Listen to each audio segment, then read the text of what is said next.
Más, idea de aumento, suma o ampliación. Para un músico, más es componer una canción inmortal. Para un atleta, más es batir su propio récord. Para un arquitecto, más es aportar calidad de vida. Para un niño, más es un helado de 2 sabores. Para una profesora, más es generar conciencia. Para un empresario, más es impactar positivamente. Para una emprendedora, más es innovar. Para todos hay un más. Diario Financiero y Capital presentan DF+, ideas que suman, un nuevo medio. Suscríbete en df.cl/df+. DF+, ideas que suman.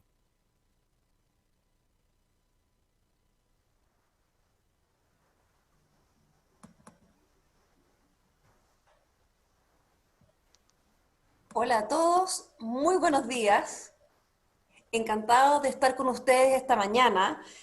Abrimos con un saludo desde diferentes continentes a este segundo encuentro del Diario Financiero Más.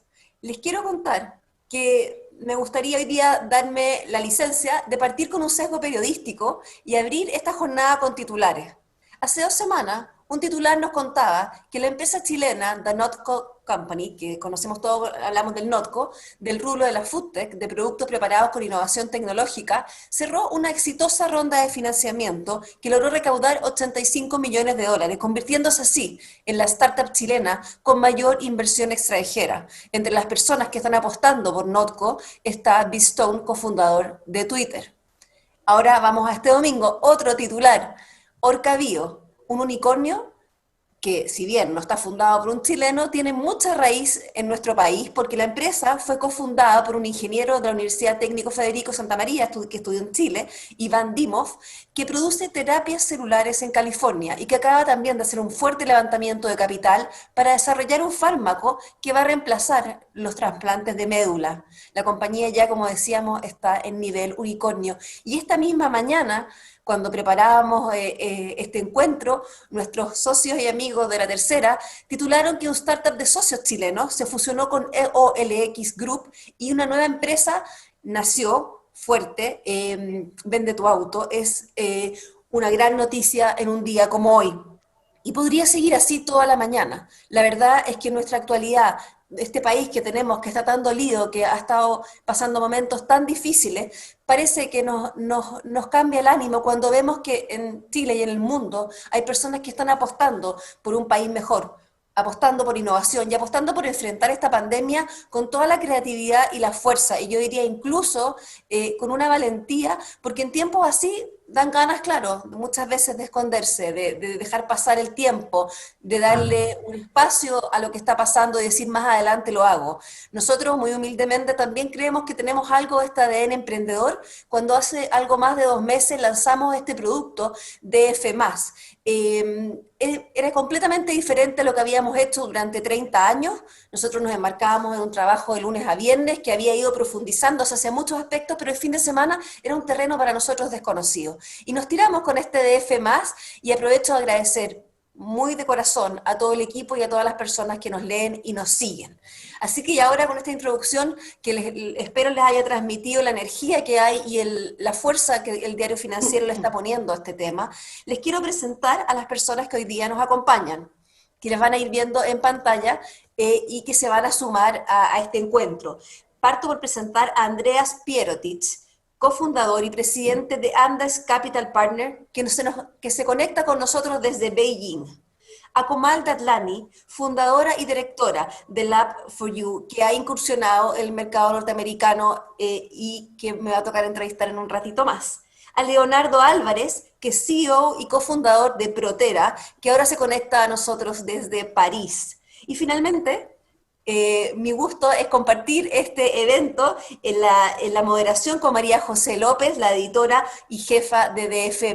Así que muy bienvenidos a todos. La idea, les cuento brevemente el formato, vamos a entrevistar en duplas con la María José de manera de tener un poquito en profundidad cada uno de estos proyectos. Al final nos vamos a unir en una mesa de conversación los 5, una mesa, bueno, lo decimos la costumbre, pero es una mesa a distancia, y les pedimos a todos los que nos estén escuchando que se sientan libres de mandarnos todas las preguntas, comentarios que quieren al hashtag DF+, por redes sociales. Estamos en todas las redes sociales del Diario Financiero, y además las vamos a recibir y las vamos a ir sumando a nuestra conversación. Así que dejo ahora a María José López, quien va a conversar con Andreas Pierotich. Muchas gracias a todos. Muchas gracias, Marily. Bueno, gracias a todos por acompañarnos. Buenos días, buenas tardes, buenas noches, porque estamos en muchos continentes. Así que, bueno, Andreas, te presentó un poquito la Marily, pero voy a contar un poco quién eres. Eres abogado de la Universidad de Chile y has vivido gran parte de tu vida en China. Llevas 13 años ahí. Y el 2019 creó Andes Capital Partners, un fondo de inversión con sede en Beijing dedicado a realizar inversión de impacto en el sector de agronegocios y elementos en América Latina. Andreas, cuéntanos cómo nace Andes Capital y por qué elegir levantar un fondo agrícola en China y no en Chile. Bueno, uno siempre trata de hacer estos emprendimientos, no es la primera vez que intento algo, la verdad, donde uno cree que tiene más posibilidades de tener éxito, ¿no? Y como tú dices, llevo, bueno, bastantes años viviendo en China.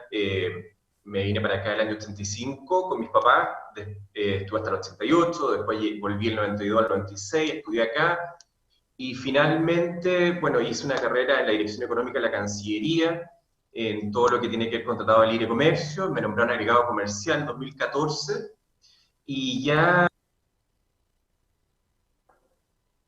a principio de año me decidí a emprender acá. Conocía, como te digo, o sea, ese fue el primer factor. Ya tenía un network, y consideraba también que estaba en la edad para tirarme, porque antes lo había tratado de hacer y como a los 23, 24 años, pero estaba muy chico, ¿no? ¿Ah? Ahí en esa época uno sueña, pero la verdad es que no tiene mucho la herramienta, los contactos para hacerlo. Pero aquí ya llevaba 5 años trabajando en China, conocía bien el mercado, sabía lo que quería hacer y me lancé. Ahora pensándolo bien, viendo todo lo que ha pasado este año, no fue un buen momento, porque, Claro, bueno, vino el estallido social en un año Chile. difícil. Claro, y nosotros lo que estamos enfocados justamente es sacar provecho de una cosa que ha hecho muy bien Chile, y que es básicamente la apertura de mercado. Chile es, sin lugar a dudas, uno de los países que tiene el mayor acceso de mercado del mundo. O sea, el 98% de nuestros productos llegan libre arancel a China, y eso para el área en que nosotros estamos, que es la inversión en temas agrícolas, fue muy importante esta política chilena. Piensa tú que en pocos años, nosotros firmamos el Acuerdo de Libre Comercio el año 2005 con China, el 2009 ya era nuestro principal socio comercial, y desde 2018 somos el principal proveedor de salmón a China, somos el principal proveedor de fruta. Entonces, bueno, se abrió esa oportunidad, y lo que yo me di cuenta, y en eso estamos, que la agricultura chilena, o sea, tiene muchas condiciones naturales que hacen que sea ya de por sí competitiva. O sea, somos un paraíso natural, tenemos digamos, la bendición de que muchos de nuestros productos agrícolas no tienen que luchar contra muchas plagas y pestes que están en todas partes del mundo. Pero, sin embargo, China, siendo su primer mercado, cada vez está exigiendo más de los productos agrícolas. Trazabilidad, sustentabilidad. Sustentabilidad me refiero a que los consumidores chinos necesitan cada vez saber más de dónde provienen sus alimentos, cómo se cultivaron, si se hicieron en un ambiente, digamos, también Súper positivo, riguroso digamos, el proceso. ahora y todo. Y bueno, y todo eso en Chile no está.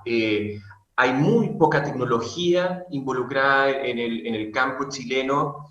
Eso es lo que te quería, perdón por interrumpirte, pero de eso justamente Sí, te quería preguntar para ver si puedes comprar un poquito, porque queremos conocer un poco cómo es este ecosistema de emprendimiento en China. Tú más que nadie nos sí. puedes hacer una pequeña comparación entre ambos lugares.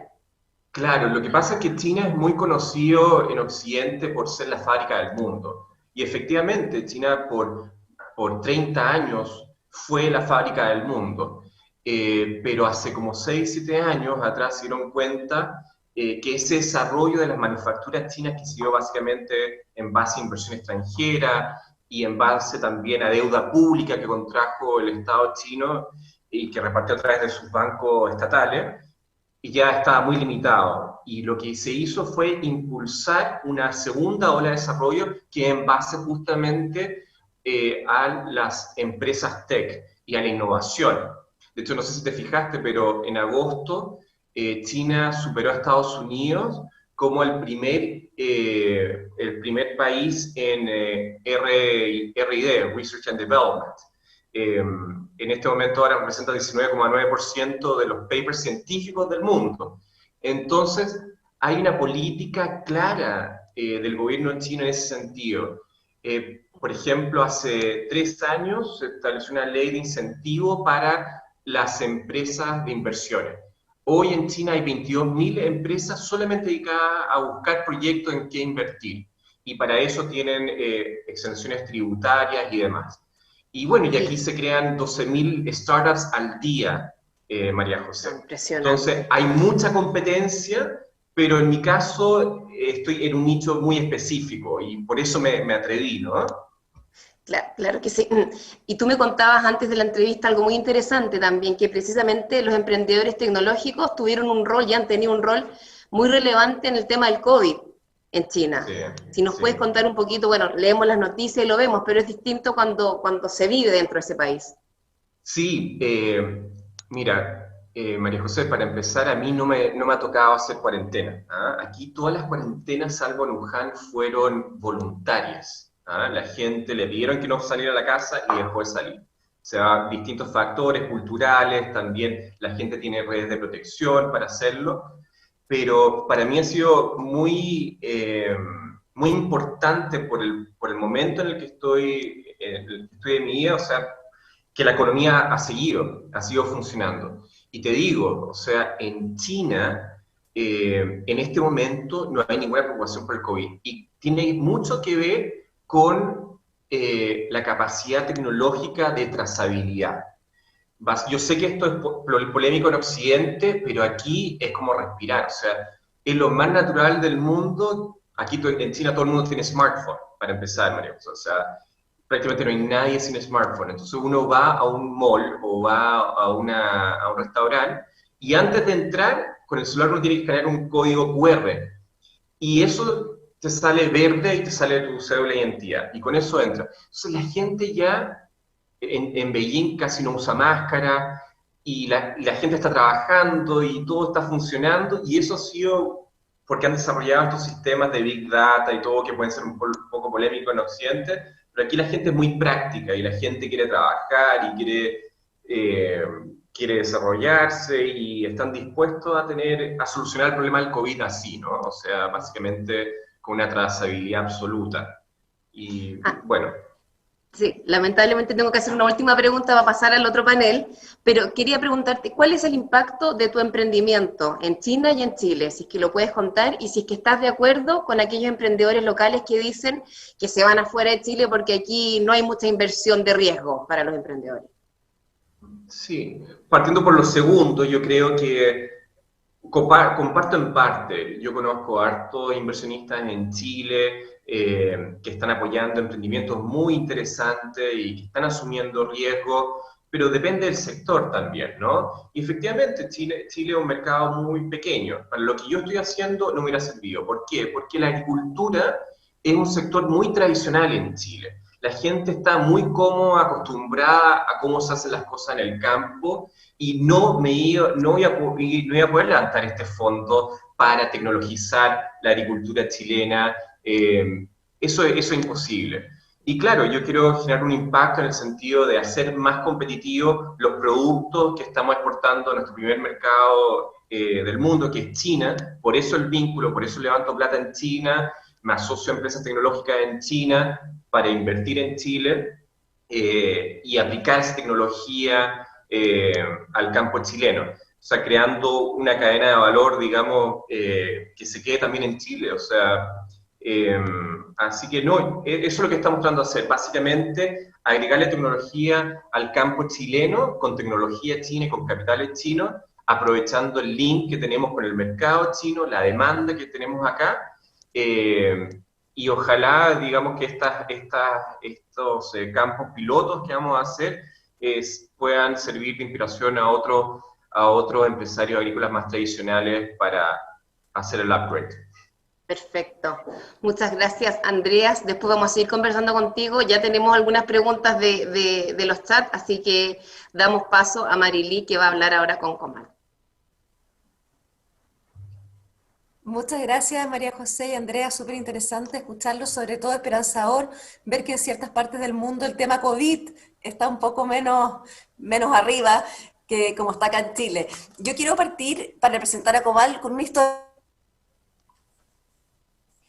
que leí que ella le contó en alguna entrevista hace un tiempo atrás. Esta bioquímica de la Universidad de Chile, que tengo aquí en mi pantalla, cursaba tercer año de su carrera cuando participó en un encuentro con escolares y se sorprendió tanto al ver las precarias condiciones en las que los niños aprendían ciencia. Esta constatación, este impacto que le dio, le llevó a resumir, es como aprender a andar en bicicleta leyendo un libro. ¿Cómo se puede hacer ciencia sin la infraestructura para hacerla? Y de ahí en adelante empezó una reflexión y un trabajo sistemático para convertir los celulares o las pantallas, las laptops, en laboratorio.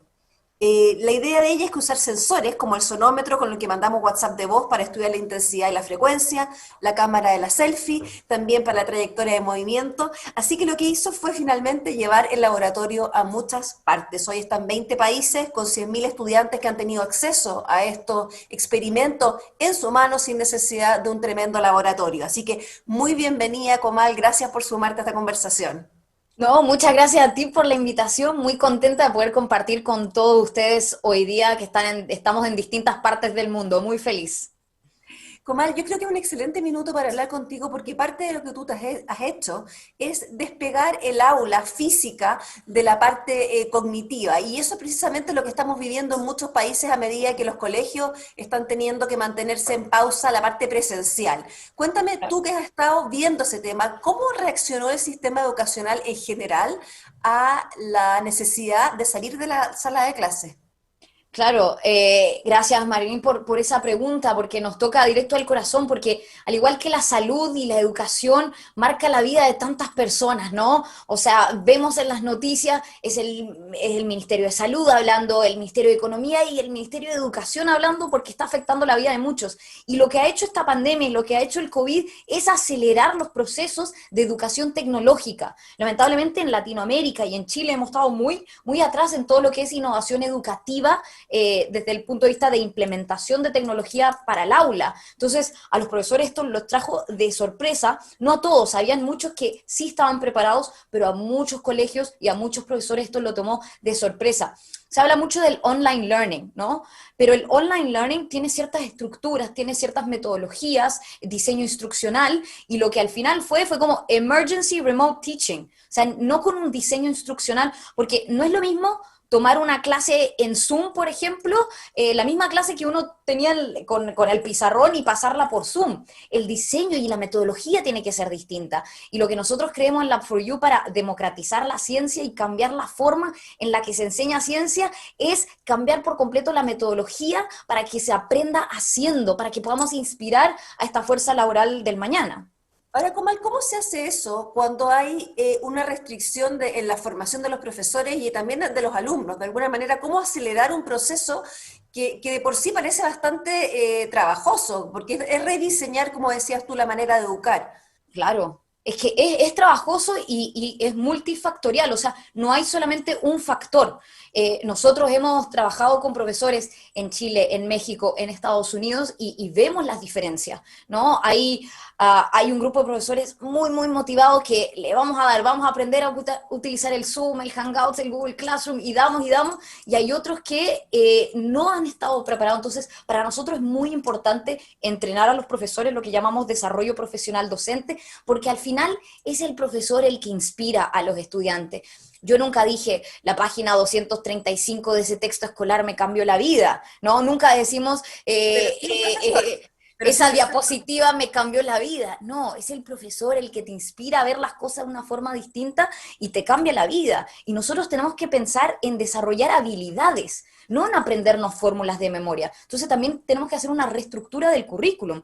¿Cómo desarrollo habilidades para el futuro que se nos avecina? Inteligencia artificial, machine learning. Ahora, hay un tema que ha estado bien en discusión en Chile, y es cuál es el ADN educativo, cuál es lo que trasciende la plataforma, lo que trasciende la presencialidad, qué es lo que hace que las personas finalmente tengan una educación y sea una cosa integrada, porque hay una discusión tremenda que dicen que jamás a distancia va a poder, en ni un escenario en el que se reformule, reemplazar lo presencial. ¿Tú cómo lo has visto eso?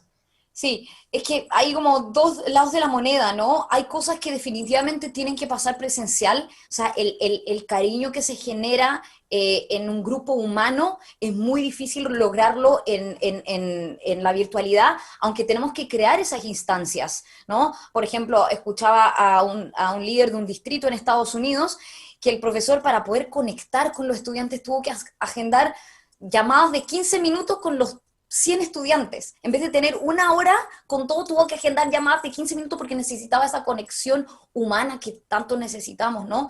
Entonces hay varios factores, hay factores socioculturales, no todos tienen internet, o sea, estamos en el siglo XXI y todavía tenemos zonas en nuestros países que no tienen internet. Entonces, yo también como emprendedora social, también me frustran hay muchas cosas que me frustran, ¿no? Entonces hay cosas que no podemos cambiar rápido, y hay otras cosas que tenemos que aprovechar para poder aumentar nuestra capacidad humana, para poder desarrollar ese alfabetismo digital, alfabetismo científico, no solamente el alfabetismo lectoescritor que me permite leer y escribir, sino que cómo desarrollamos habilidades, que eso es lo que la fuerza laboral del futuro necesita.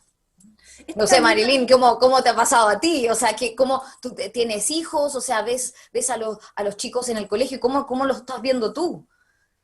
Yo la verdad es que creo que ha sido un proceso de ajuste, pero ha tenido algunas cosas que han sido súper interesantes, que es generar, creo yo, mucha más curiosidad.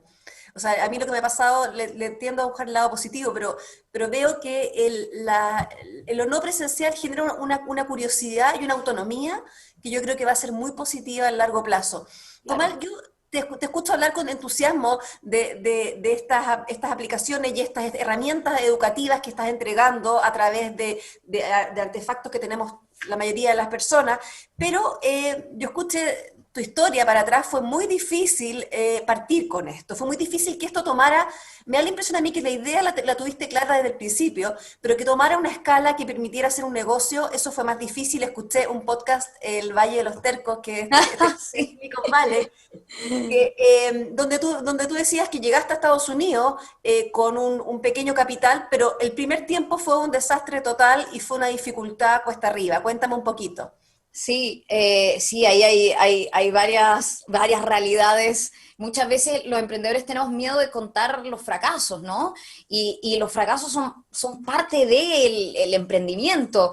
Y uno o sea, está como todo emprendimiento es difícil, toda startup, ¿no? Tiene sus altos y bajos. Y ahora agreguémosle algunos desafíos culturales, luego algunos desafíos de la industria de la educación tecnológica. Es difícil. Estamos trabajando con escuelas públicos, colegios privados, colegios particulares subvencionados. O sea, tiene de distintos países. Chile, México, Estados Unidos. ¿No? Que es de plazo más largo, porque además involucra Claro. por lo tanto los plazos son un poco más lentos, ¿no? Claro, o sea, no es un modelo de negocio B2C en donde, por ejemplo, yo decido comprar un corner shop, yo lo pago, a mí me llega el pedido, o sea, yo decido, yo compro, yo lo utilizo. En un modelo B2B, en donde el que toma la decisión es distinto al que paga, por ejemplo, en este caso, los estudiantes, los profesores, el sistema público o privado, es distinto al director o al líder de la municipalidad, entonces los negocios son distintos, los tiempos son distintos, y yo juraba que todo iba a pasar rápido. O sea, ingenua total, fuimos muy ingenuas en un principio y nos costó mucho, inclusive llegar a Silicon Valley nos costó mucho. Habían pilotos en colegios que claramente fallaron, ¿no? No sabíamos de métricas de apps y de juegos, o sea, a mí me preguntaban, tempranamente invertí una empresa de juego que se llama Zynga, y me preguntaban, ¿cuál es tu daily active user, tu weekly active user, tu monthly active user? Y eran palabras, claro, era ¿what? como Tengo una app que te enseña ciencias, así como muy ingenua. Entonces, esa como mirada mucho más profesional en el desarrollo de tecnología para las personas desde un punto de vista de UI, UX, o sea, eso aprendí mucho en la Bahía, aprendí mucho en Silicon Valley y sigo aprendiendo, ¿no? Ahora, Comando, también comentaste que uno de tus errores iniciales había sido cargarte con una nómina de personal muy escuchaste el especializado. podcast. Y contabas que una de las cosas difíciles muchas veces es partir un emprendimiento con tremendas mochilas encima, con estructuras muy pesadas que te impiden moverte. Sí, sí, sí, sí. Es que lo que nos pasó y lo que escuchaste en el Valle de los Tercos, no es que yo sea tan terca, o sea, un poco, pero fue que mudarnos a Silicon Valley siendo latino, siendo chilena, o sea, chilena, hija de inmigrante, o sea, yo nací en Chile, pero mi familia es inmigrante, fue como, ok, contratamos norteamericanos para poder vender en Estados Unidos y entonces al hacerlo necesitamos cierto capital.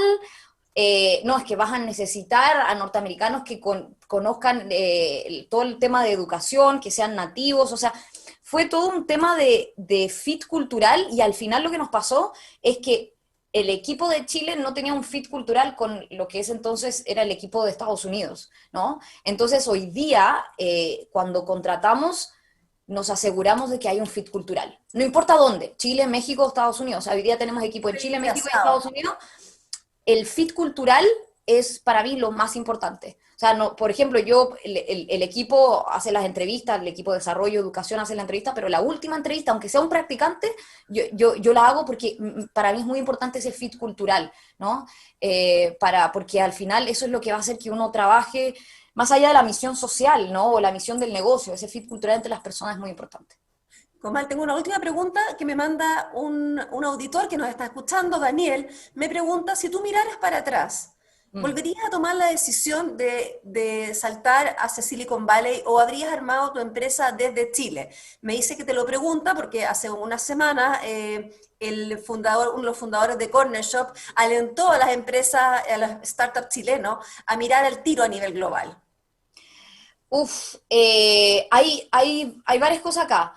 Siempre dejaría una patita en Chile, obviamente. Lo que pasa es que Chile estamos hablando que 18 millones de habitantes. En México, o sea, solo Ciudad de México, el Estado de México tiene 20 millones de habitantes, ¿no? California tiene, solo California, no todo Estados Unidos, solo California tiene 40 millones de habitantes, Texas 30 millones, Florida 20 millones de habitantes. Entonces, si uno lo ve desde el punto de vista de Total Addressable Market, tamaño de mercado total, Chile es muy chico.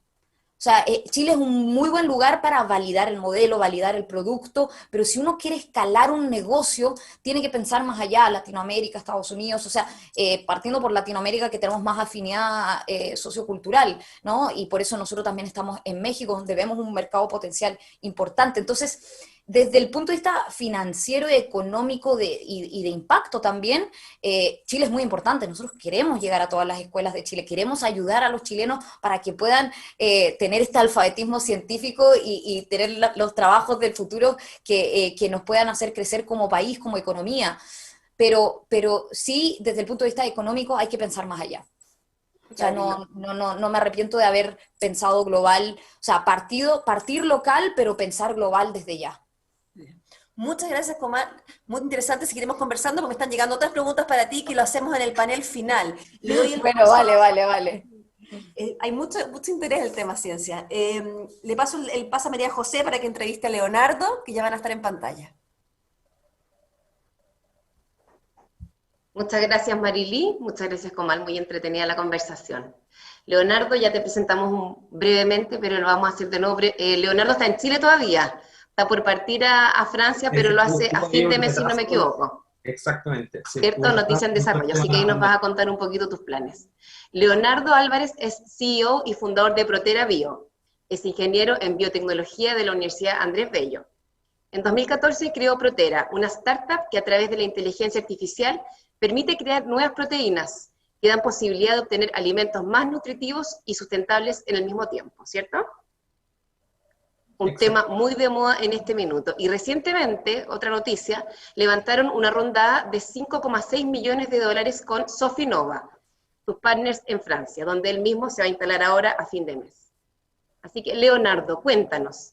También leí tu historia y en una entrevista contabas que el modelo de negocios y el inicio de Proteera nace en una servilleta, dibujando con tu socia que se llama Francia, precisamente, cómo querían y qué querían hacer ustedes en Proteera que veían una necesidad en la industria de los alimentos. Después fueron un medio de comunicación, contaron su historia y así partió todo. Así que cuéntanos un poquito qué fue lo que diseñaron en ese papel ese día.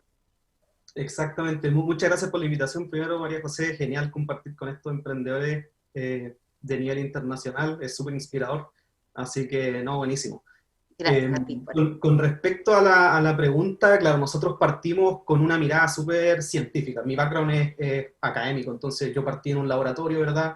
Siempre me han apasionado las proteínas, siento que son súper funcionales, ¿verdad? La biología desarrolló toda la vida que vemos en la Tierra en base a las proteínas, nos permiten respirar, están en la piel, tienen un montón de funciones, entonces para mí era súper apasionante entenderlas. También siempre me ha gustado harto la programación, la parte computacional. Entonces encontré en algún momento en mi estudio, ¿verdad?, esta intersección en la biología y la biología computacional, y fue un área que simplemente me encantaba mucho. Entonces vi ahí muchos problemas que eran netamente académicos, o sea, es súper difícil entender las proteínas a nivel molecular en sistemas computacionales, ¿verdad? Y experimentalmente es súper costoso y se pueden tardar, no sé, un laboratorio en desarrollar una proteína se puede tardar un año, ¿verdad? En tener, o más, un año más en tener una proteína funcional. Entonces, partimos pensando, bueno, desarrollemos una tecnología que nos permita resolver ese problema, 100% académico. Y veíamos que había un montón de funcionalidades, ¿verdad? En enzimas y mercados que no teníamos idea de verdad cómo funcionar en ese momento, ¿verdad? Fue hace 5 o 6 años atrás. Y claro, justamente tuvimos un contacto bien temprano, nos ganamos un Corfo, y a producto de eso nos contactó una periodista y le gustó la historia, le gustó, yo creo, la ingenuidad, ¿verdad?, de un par de científicos recién salidos de la universidad, con esta idea de cambiar el mundo, un mercado, no sé, 15 billones de dólares, ¿verdad?, de la industria de las enzimas. Entonces creo que eso quizás fue lo que llamó la atención. Y para aterrizarlo un poco a los que nos están mirando hoy día, lo que ustedes hacen en concreto es que, por ejemplo, la proteína que ustedes descubren permite que un pan se prolongue su estado sin hongos, por así decirlo, ¿cierto? Ese es el acercamiento, claro, para el consumidor final. Exactamente. Como te decía, nuestra primera parte fue netamente académica, pero después en este proceso fuimos dándonos cuenta de que nosotros mismos como consumidores, la nueva generación de consumidores de productos alimenticios está cambiando dramáticamente, ¿no? El cambio no tiene precedente en la industria alimenticia. Estamos todos buscando alimentos que sean más saludables, ya nos involucramos con los alimentos a un nivel de profundidad mucho mayor, vemos los ingredientes, ¿verdad? Queremos saber si los ingredientes se producen de manera sustentable y además son saludables. Entonces, este cambio del consumidor está haciendo que las empresas de alimentos, que son súper tradicionales, empresas como Nestlé, Ferrero, que tienen recetas de 150 años, de pronto tienen que cambiar y buscar ingredientes alternativos, que ya no sean de origen químico.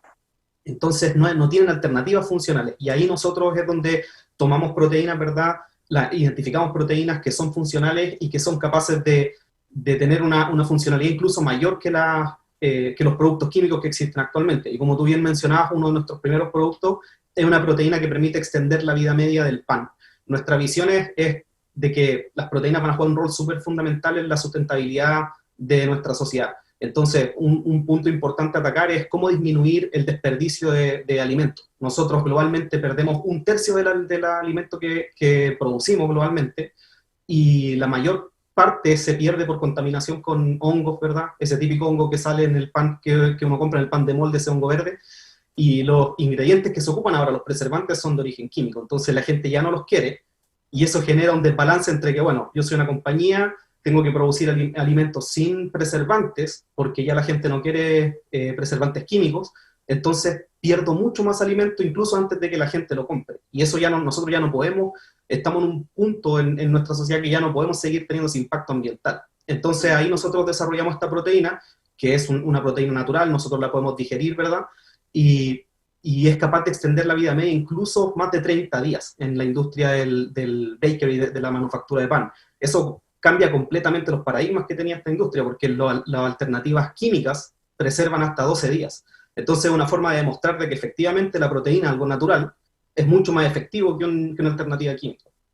Leonardo, y por todo lo que tú cuentas, uno tendería a pensar que tus clientes sí están en Chile o podrían estar en Chile, pero durante la conversación me contabas que no hay clientes chilenos, o sea que están en un 50% en Europa y Estados Unidos por ahí repartidos. Claro, efectivamente nosotros cuando partimos en el 2014 acá en Chile, esta transformación de consumidor ya se estaba imponiendo a nivel global, pero en Chile estaba recién llegando. Y a pesar de que Chile está liderando a nivel internacional en cuanto a políticas públicas de etiquetado nutricional, aún así las empresas chilenas son muy reacias a innovar y siempre van a preferir algo que esté validado afuera. Entonces al principio nosotros fue una lucha cuesta arriba, ¿verdad? Buscar un cliente para validar y después con ese cliente tener inversión. Estábamos en este loop eterno que no podíamos romper, entonces no teníamos financiamiento privado, era imposible. Y entonces, en un momento fue muy frustrante y dijimos, bueno, tenemos que hacer algo, y se nos dio una oportunidad de ir a presentar a Silicon Valley nuestro proyecto, y en esa presentación conocimos al director científico de IndieBio, que es la aceleradora más importante de biotech a nivel mundial, y a ellos les encantó nuestra tecnología. Y nos invitaron al día siguiente, nos dijeron, bueno, vayan al laboratorio.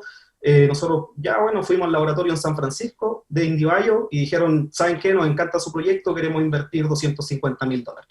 Y nosotros así como en shock, porque es levantar esa cantidad que en Chile no habíamos podido, y llevábamos 1 o 2 años tratando.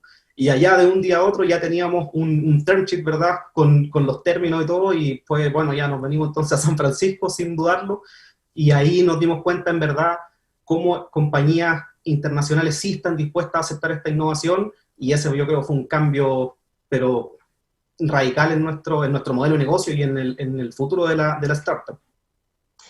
Pero el talento es chileno, eso también es súper interesante. O sea, la planta está en Chile, la mayoría del talento es chileno, y ahora se van a Francia. Cuéntanos un poquito eso, del talento chileno, y por qué eligen a Francia ahora como destino. Para nosotros es súper interesante ver de que el científico chileno es reconocido internacionalmente y no tiene nada que envidiarle a la gente del MIT, de Stanford, de Berkeley, de las universidades top mundiales, y eso nosotros lo vivimos en carne propia, ¿verdad?, estando en San Francisco. Entonces, a pesar de que estábamos frustrados un poco con el ecosistema, de que no logramos levantar capital y no logramos tener cliente acá, siempre hemos estado comprometidos con ese, que es tal vez una visión un poco más social de demostrar de que efectivamente los científicos chilenos son de clase mundial.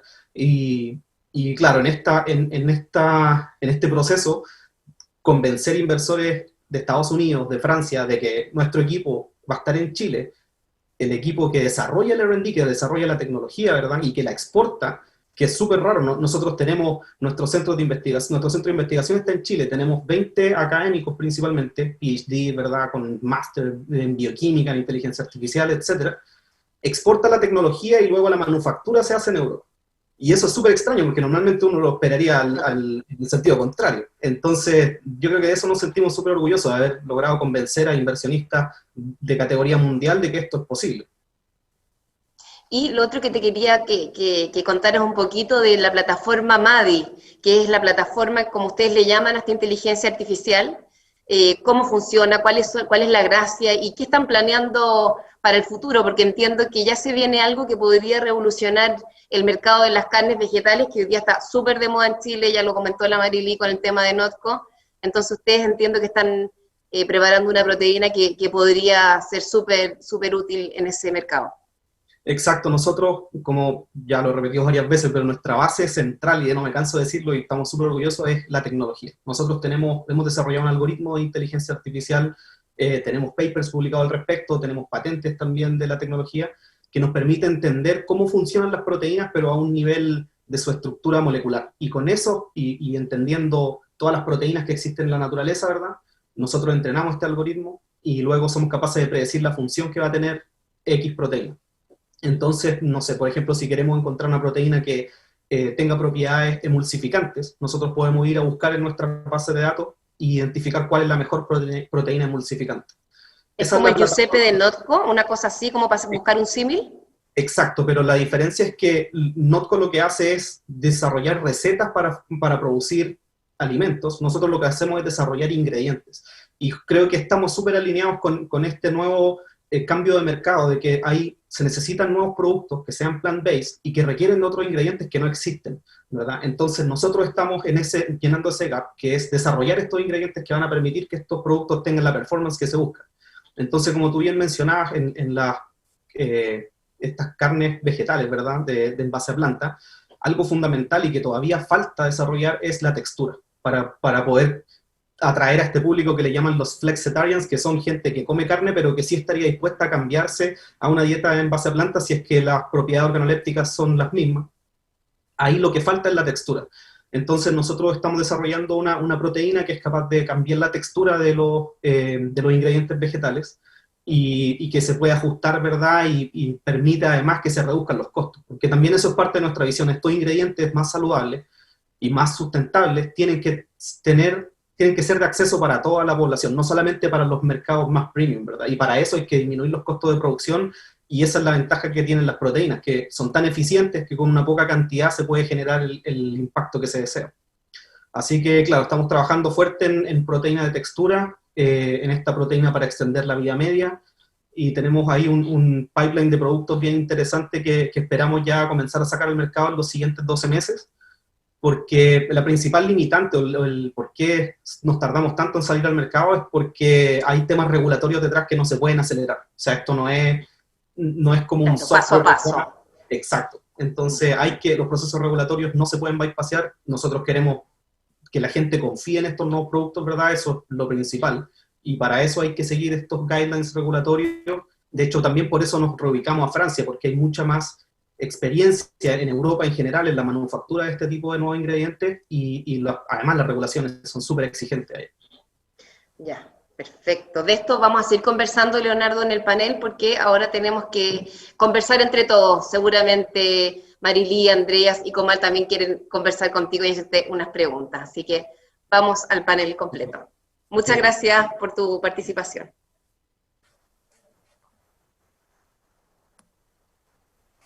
Hola a todos, ya estamos acá entonces los 5 para tratar de transformar lo que hemos contado en un diálogo. Me gustaría primero contarles que más de 1000 personas han estado con nosotros en esta conversación, en algún punto de la conversación, así que gracias a todos los que nos están escuchando.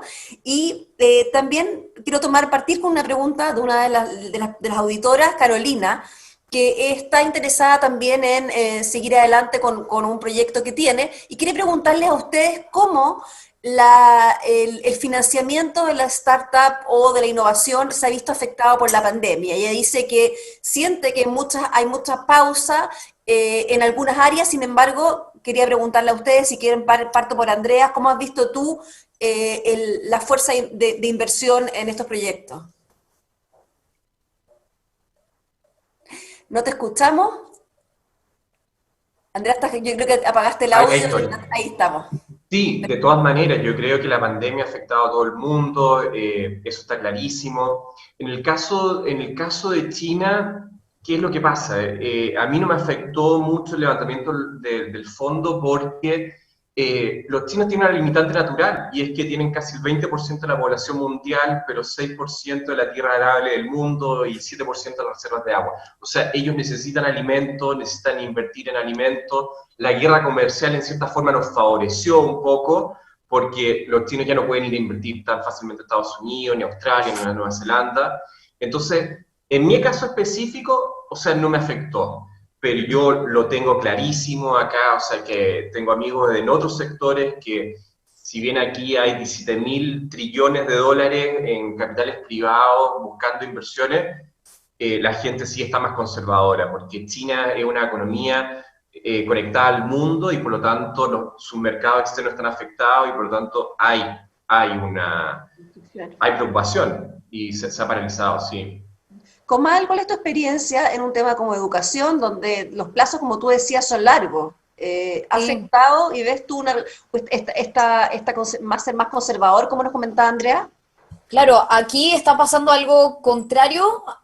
O sea, claro, está el tema de los ciclos son largos, pero cuando antes educación no estaba visto por los inversionistas como una industria atractiva, por todas las complejidades que tiene, hoy día con la pandemia esto se ha acelerado, o sea, vemos mayor inversión, o sea, uno puede buscar recomendaciones a los emprendedores que nos están escuchando, entren por ejemplo a Crunchbase, crunchbase.com y vean todo el capital que se ha levantado en educación, ¿no? Entonces, eso claramente ha sido acelerado en el último tiempo, vemos empresas de educación, inclusive de China, de India, comprando otras empresas de educación en Estados Unidos también, entonces, por lo menos en Estados Unidos, China, India, educación tecnológica ha crecido números que no habíamos visto antes. Pero, claro, está la complejidad de que educación tiene sus ciclos de compra muy largos, o sea, los cambios no es que pasen de la noche a la mañana, sino que son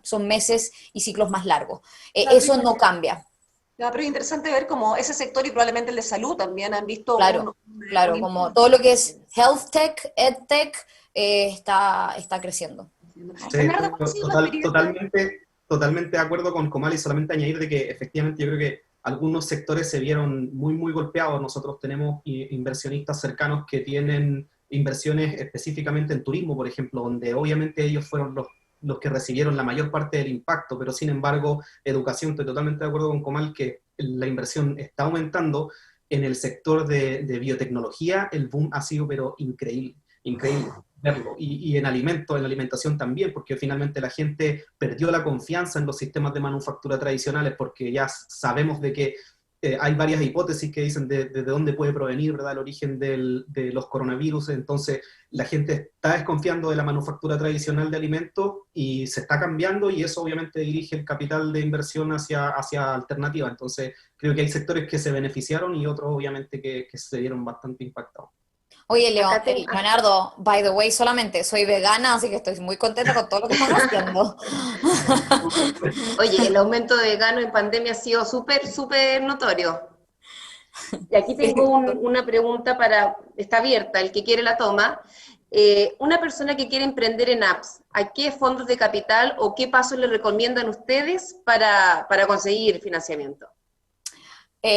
Creo que por ser la que tiene apps móviles puedo partir, porque el resto tiene industrias más distintas. Yo no pensaría en si yo tengo un sitio web o si tengo una app. Uno tiene que pensar en qué problema quiero solucionar. Primero identifica el problema que quieras solucionar. Quiero solucionar un problema en salud, en agricultura, porque todo va a involucrar tecnología. La industria de la tecnología está en todas partes, inclusive Andreas y Leonardo y los Notcos y los corner shops, o sea, tenemos que elegir primero el problema que queremos solucionar, que va a embarcar la industria, y luego pensar en qué fondos de inversión están invirtiendo en qué industrias. Por ejemplo, el mismo Corfo.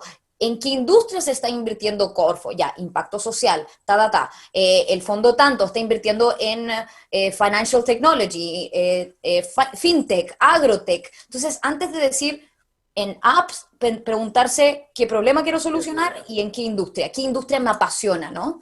Yo me haría esa pregunta antes de pensar en apps.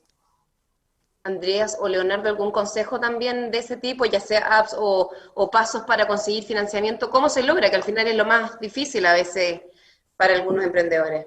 Sí, creo que estoy totalmente de acuerdo con lo que dice Comal, y tiene la mayor experiencia en cuanto al emprendimiento, yo creo, de aplicación, y no creo que ahora haya un segmento específico de apps, porque ya es una industria que está impactando muchos otros segmentos. O sea, vemos tecnología como apps, ¿verdad?, en alimentos, etcétera. Entonces, totalmente de acuerdo. En cuanto a conseguir capital, creo que yo al menos he visto de que en la industria en Chile se está moviendo un montón. Ha pasado ya de que están los casos de Notco, ¿verdad?, y de varias startups que tuvieron que levantar financiamiento afuera y ahora son súper exitosas. Entonces los inversionistas chilenos ahora sí están mucho más atentos. Creo que si comparo hoy el estado del venture capital chileno actual versus 5 años atrás, ha avanzado un montón. O sea, ahora hay muchos fondos que están dispuestos a invertir.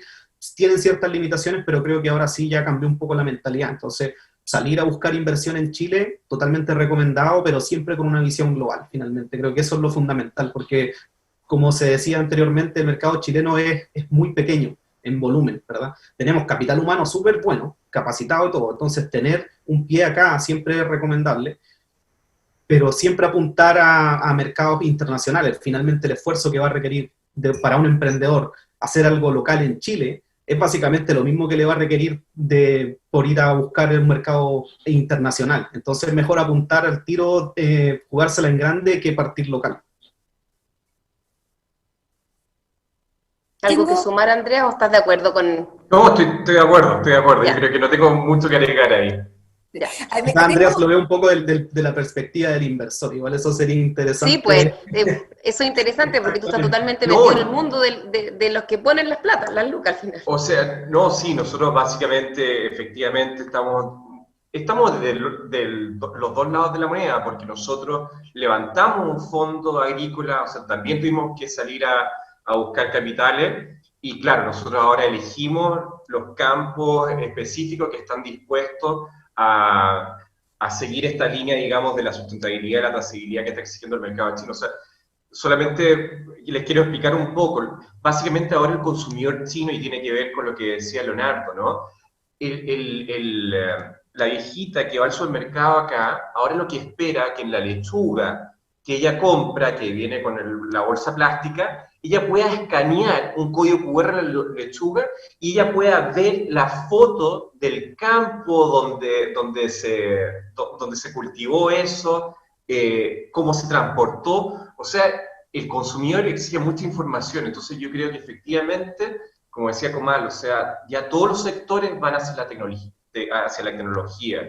Y claro, el financiamiento, bueno, yo creo que ya dijeron bastante de eso, ¿no?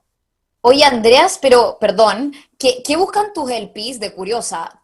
La For Real, ¿qué buscan tus LPs? O sea, los que te pusieron, los que pusieron dinero en tu fondo, ¿qué buscan esos LPs en cuanto a retorno de inversión en el tiempo? Y como que dicen, tenéis que ocupar blockchain y buscar empresas a invertir que ocupen blockchain para detectar que la señora que compra la lechuga y escanea el código y que pueda tracear. O sea, perdón, Marilyn y María José, pero me entra la curiosidad, como que tus LPs, tus limited partners, ¿qué buscan ellos?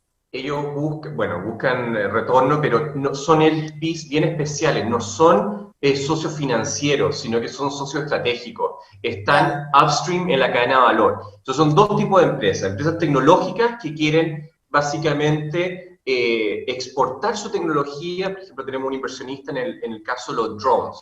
Y ellos, claro, invierten en nosotros porque quieren hacer un piloto en América Latina y utilizar su tecnología en estos campos. Y luego tenemos todo lo que es el e-commerce, ¿ya? Que ellos son importadores de estos productos y les interesa, digamos, que cumplamos con la trazabilidad y la sustentabilidad que le están pidiendo sus consumidores. Entonces, ellos están muy bien financiados y buscan, porque, bueno, todas estas empresas chinas van hacia el IPO. Entonces, sus propios inversionistas les piden, utilizar innovadoramente el dinero que le están entregando. Entonces, consideran, pero no es smart money en ese sentido. O sea, no tenemos inversionistas solamente financieros.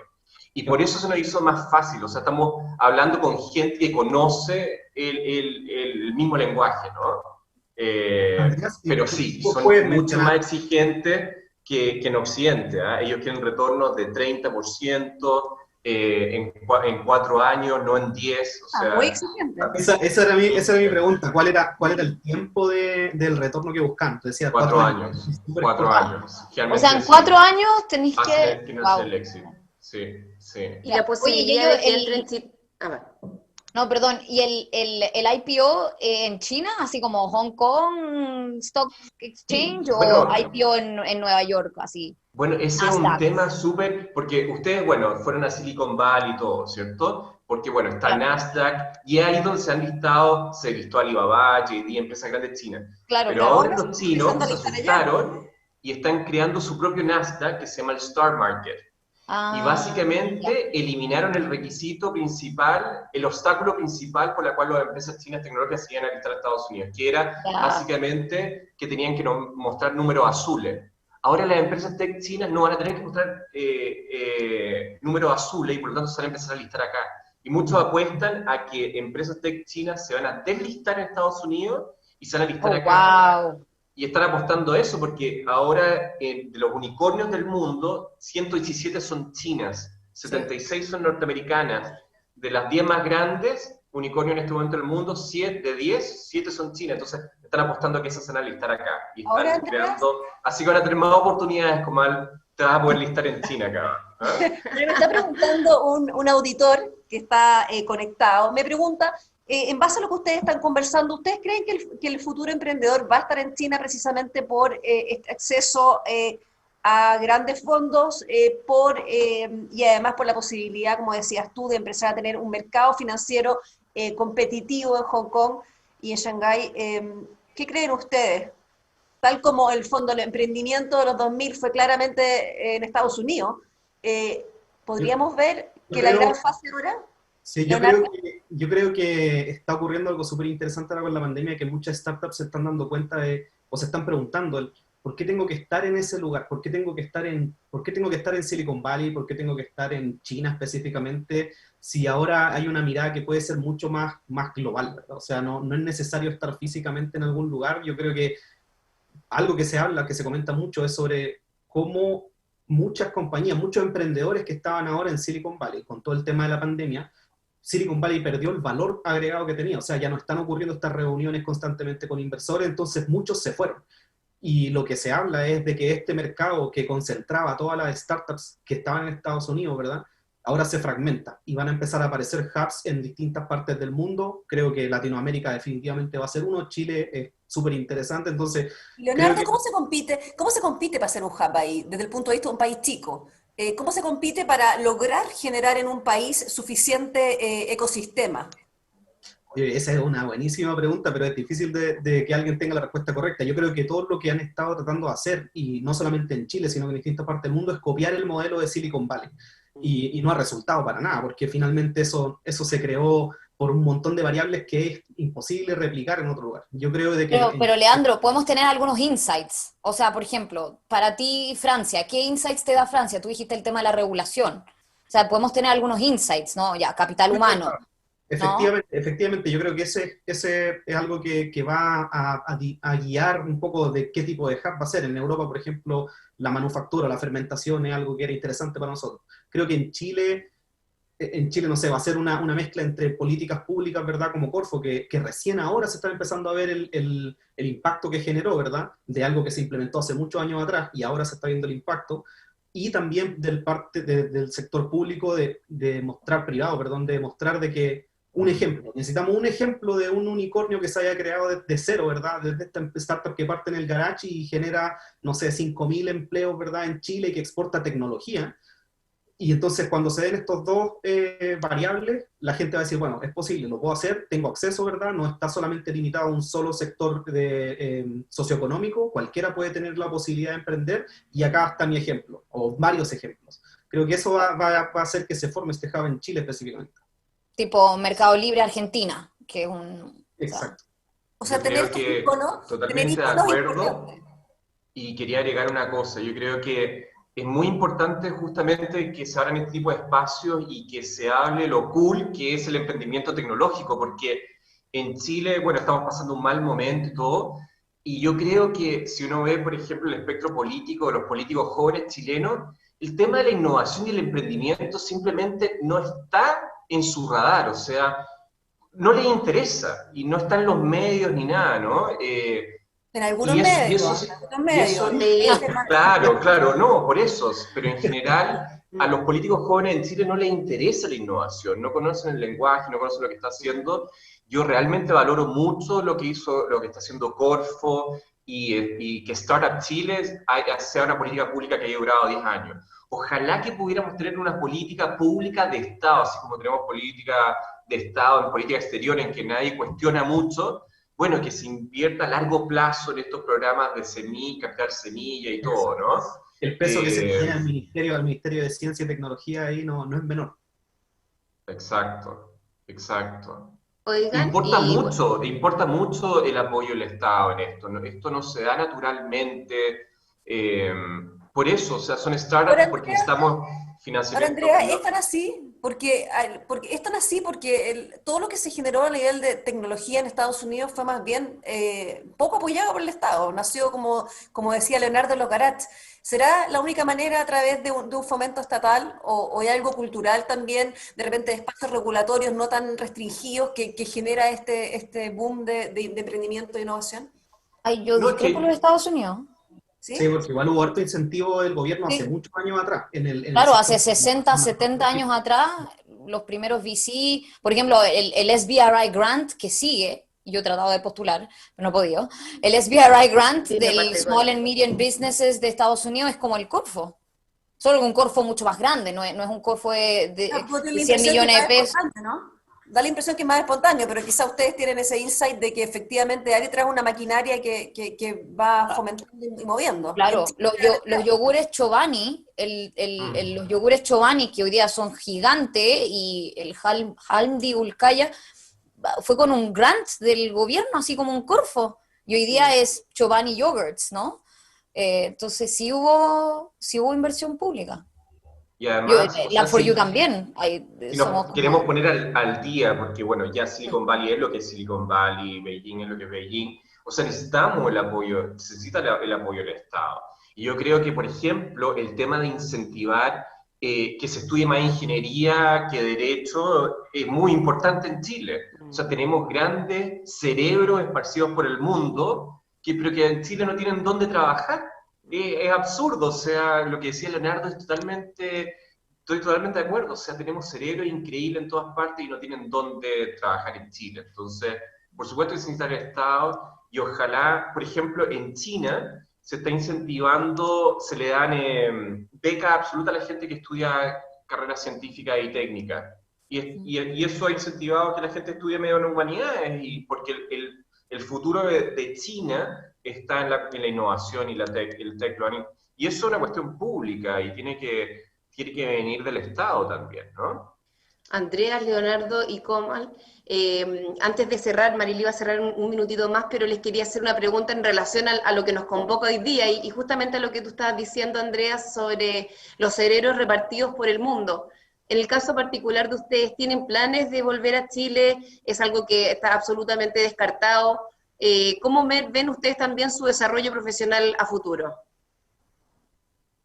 O seguir exportando su idea por el mundo, quién sabe. Uy, un silencio, yo creo que están como...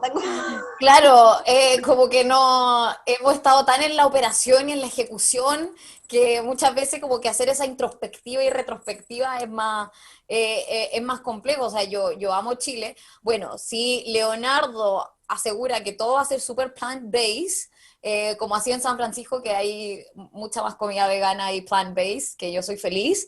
Si Leonardo y Notco y todo esto se aseguran de que haya mucho más plant-based food, yo feliz pensar más en Chile, ¿Viste, ¿no? Leonardo es responsable? Si Comal vuelve.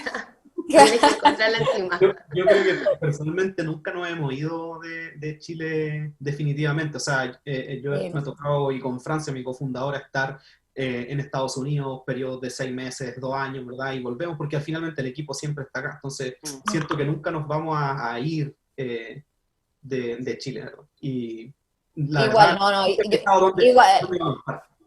no, igual que Leonardo, nosotros siempre hemos tenido un equipo acá, siempre pensamos en el trabajo acá, sin dejar de lado Chile y pensando global, ¿no? Como de Chile para el mundo.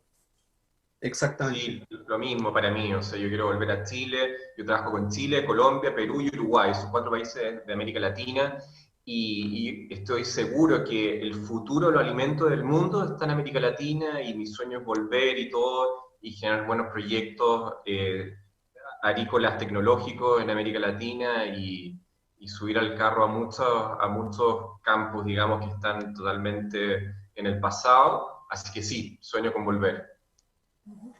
Pero muchas gracias a todos. Yo solamente quiero dos palabras para cerrar, contarles que más de 2.700 personas se han conectado con nosotros solamente en la plataforma del Diario Financiero, así que agradecerles porque creo que es un mérito tener esa audiencia hablando de un tema tan importante como ustedes mismos nos dijeron. Yo me quedo con un par de ideas que me gustaría que las fuéramos profundizando en el DF más y en el DF también, que es esta idea de una fragmentación de los fondos y de los focos donde se puede hacer emprendimiento, que están pasando muchas cosas en diferentes lados del mundo. El lado de una pandemia que es dura, pero por otro lado tiene ciertas oportunidades en algunas áreas. Y también me parece que una de las cosas que ustedes mencionaron al pasar varias veces, y quizá lo dijeron más tímidamente porque ustedes son precisamente íconos en sus áreas, es que esta idea de inspirar a otros desde lo que se está haciendo puede ser un gran impulso. O sea, que los ejemplos de emprendimiento, de valentía, son lo que van a mover este carro. Así que muchas gracias, María José, por todo el trabajo previo durante este evento y por tu moderación. Y también a nuestros tres grandes invitados, Andreo, Leonardo y Comal. Esperamos que nos juntemos muy prontamente con más noticias. Gracias a todos y este video va a estar disponible muy prontamente. Muchas gracias a todos por venir. Chao. Gracias a todos. Gracias por la invitación. Gracias.